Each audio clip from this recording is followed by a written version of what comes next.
À l'arrivée du printemps, la forêt du coteau et ses ravins se vident de leur neige, remplissant sols et ruisseaux d'eau, ce qui permet à la vie de tranquillement reprendre son cycle. C'est alors qu'il est possible de témoigner la beauté que la saison du réveil nous offre.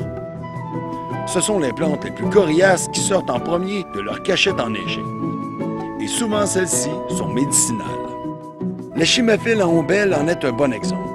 Cette plante qualifiée de rare était autrefois utilisée pour combattre la scrofule, les maux de dos, d'estomac et de reins, la fièvre ainsi que les rhumatismes.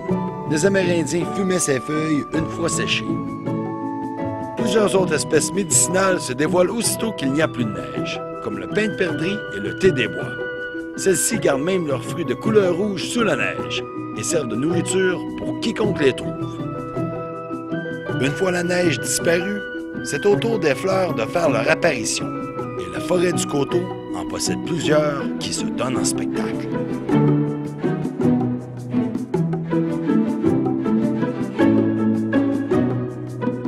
L'une des premières à se manifester est l'érythrome d'Amérique. Cette plante a une croissance très lente. Elle met 3 ans avant de produire qu'une seule feuille, et 7 à 10 avant d'offrir sa première fleur. Et celle-ci est magnifique.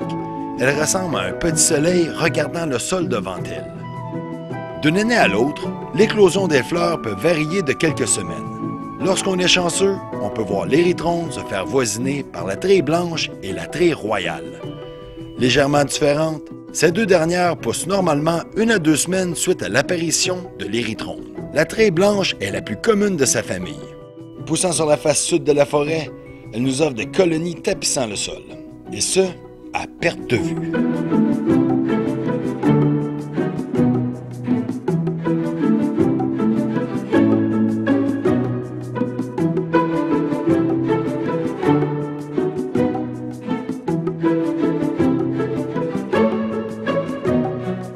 Moins fréquente que sa cousine, la treille royale, aussi connue comme étant la treille rouge, peut nous offrir des spécimens de fleurs beaucoup plus rares.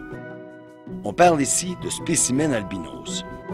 Il s'agit simplement de les remarquer et ne pas les confondre avec la treille blanche.